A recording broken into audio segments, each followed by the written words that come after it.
morning, people. Welcome back to my channel. I hope you are all doing well, and if you are new here, welcome and thank you for checking on this channel. So today I'm making very quick, easy, simple something. Yes, I'm making garden egg stew, and as I always say, no long talk biao, it till. Okay, yeah, so if you haven't subscribed yet, please do, and let's keep popping with yumminess. Okay, let's go. I have herring powder, black pepper, smoked mackerel, stock cube, and here is a mixture of palm oil and vegetable oil, but you can use either one of them. I've mixed them together. I have garden egg, scotch bonnet, garlic, onion, and fresh tomato, and I'll be using salt to taste. These are all my ingredients I'll be using. Okay, yeah, so I have cut the garden egg into wedges. I'm going to cook them for about 3 to 5 minutes and then mash them. And with the mash too, you can use food processor for that.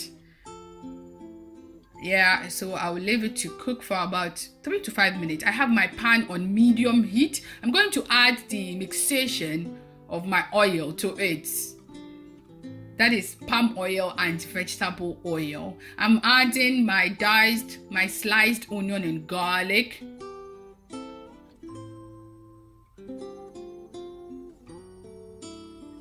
Yeah, give it a stir for about 1 minute because we want our vegetable to be crunchy. Okay, I'm going to add in my diced tomato and scotch bonnet to it.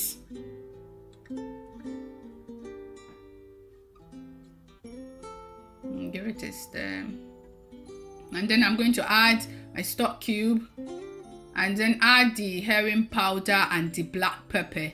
With the herring powder, that can give you the momoni scent. You know, if you don't have momoni, you can use this one. Yeah, and it will give you that taste.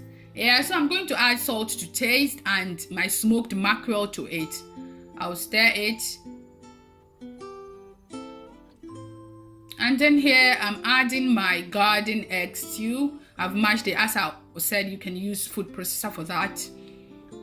Yeah, it's as simple as ABCD. You've gotten yourself garden egg stew or garden egg sauce. Yeah, so don't forget to hit the subscribe button and the notification bell for my new uploads. Always stay true to yourself. Till next time, peace.